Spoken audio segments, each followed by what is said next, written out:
अच्छा गाइस, मैं अब आप लोगों को अब मैं स्टार्ट करने लगी हूँ अपनी अपर लिम्ब की लेक्चर की सीरीज़। और मैं पहले स्टार्ट करती हूँ अपर लिम्ब के मसल से। अब इन वीडियोस के ना अंदर मैं आप लोगों को ना सिर्फ अपर लिम्ब के मसल्स के नेम्स बताऊंगी और इनके नर्व सप्लाई बताऊंगी। अपर लिम्ब के मसल्स के नेम्स, बहुत सारे बच्चे ऐसे होते हैं जिनको ना एंड टाइम तक यही नहीं पता होता कि अपर लिम्ब को हम कितने रीजन्स में डिवाइड कर देते हैं। रीजन्स में डिवाइड करने के बाद फिर एक स्पेसिफिक रीजन के कौन कौन से मसल होते हैं, ठीक है।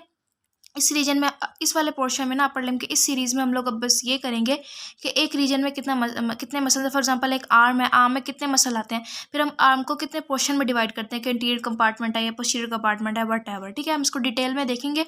साथ साथ हम लोग मैंने ऐड किया नर्व सप्लाई। अब नर्व सप्लाई क्यों इंपॉर्टेंट है, देखो बच्चों, ये ना हमारे पास एक मसल है। अब इस मसल को सप्लाई करी होती है नर्व। अब कुछ कुछ ऐसा हो जाता है कि नर्व ना डैमेज हो गया, नर्व कॉम्प्रोमाइज़ हो गया, ट्रॉमा हो गया, तो हमारे पास मसल को नर्व सप्लाई तो नहीं जाएगी। जब मसल को नर्व सप्लाई नहीं जाएगी तो मसल क्या हो जाएगा, मसल पैरालिसिस स्टार्ट हो जाएगी, मतलब मसल की एक्टिविटी कॉम्प्रोमाइज़ हो जाएगी, यानी इसको क्या होगा, मोटर लॉस हो जाएगा।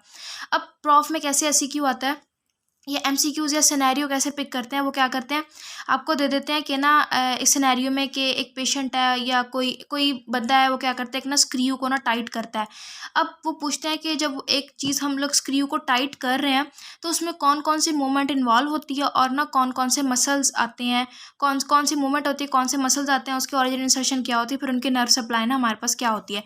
अब आप लोग को पता होगा जब एक स्क्रू को टाइट करते, जिसके कॉन्सेप्ट क्लियर है उसको ये बात पता होगी कि जब हम स्क्रू को टाइट करते हैं तो हमारे पास दो मूवमेंट होती है, एक प्रोनेशन होती है और एक सुपिनेशन होती है। फिर आप लोगों ने ना बताना होता है कि प्रोनेशन में कौन से मसल इन्वॉल्व होंगे और सुपिनेशन में कौन से मसल होंगे। फिर अगला स्टेप होता है हमने मसल बताने होते हैं।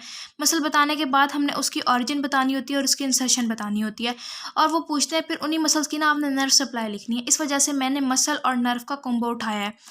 अच्छा, अब ना मैं आप लोगों को ना इस वीडियोज़ में ना रीजन वाइज ना मसल पढ़ाऊंगी। अब आप लोग को समझ आ गया कि नर्व एंड मसल कैसे बहन भाई हैं, दोनों एक दूसरे के बगैर अधूरे हैं।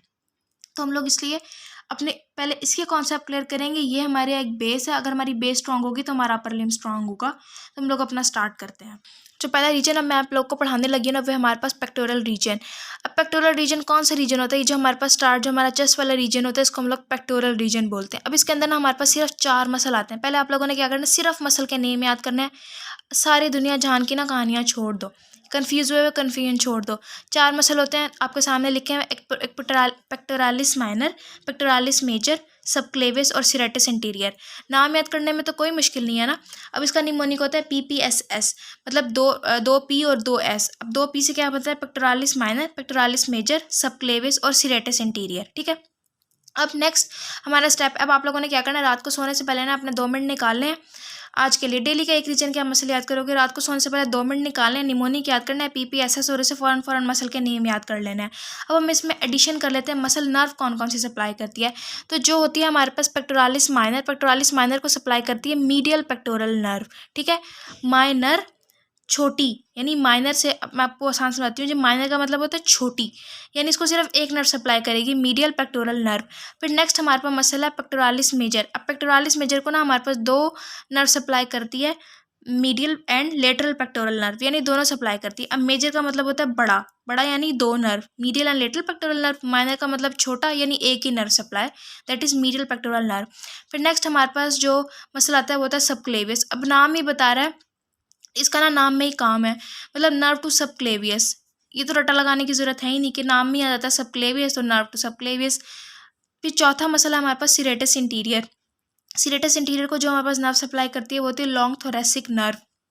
अब जो लॉन्ग थोरेसिक नर्व, अब सिनेरियो में ना वो क्या आता है, वो ना एक सिनेरियो डाल के देते हैं कि ना हमारे पास कुछ भी ऐसा हुआ है और पेशेंट का ना सिरेटस इंटीरियर ना वीक हो गया। अब आप बताओ, या उसको ना मोटर लॉस हो गया सिरेटस इंटीरियर की वजह से, या कुछ भी होगा सिरेटस इंटीरियर को, अब बताओ कौन सी ना नर्व आपकी डैमेज होगी। तो आपको बताना, ऑप्शन लगाना होता है कि लॉन्ग थोरेसिक नर्व। वो बहुत सारे ऑप्शन देते हैं, लेकिन जिसको पता होगा कि सिरेटस इंटीरियर को सप्लाई ही सिर्फ लॉन्ग थोरेसिक नर्व करती है, तो डैमेज भी ऑफ कोर्स सिर्फ लॉन्ग थोरेसिक नर्व होगी ना। अब 2 मिनट मसल के हमने निकाले थे सोने से पहले, और हमने 2 मिनट निकालने हैं इसकी नर्व सप्लाई याद करने के। अब आप लोग क्या करोगे, रात को सोने से पहले अपनी आंखें बंद करना और याद करना कि PP ऐसी निमोनिक था, माइनर का मतलब छोटा तो एक नर्व सप्लाई, मेजर का मतलब बड़ा तो 2 नर्व सप्लाई, सबक्लेवियस उसके नाम में ही उसका काम था, nerve to subclavius, serratus interior को लॉन्ग थोरेसिक नर्व सप्लाई करती है, ठीक है। अब मैं बाकी वीडियोज़ में आपको बाकी रीजन वाइज मसल और नर्व याद करवाती हूँ।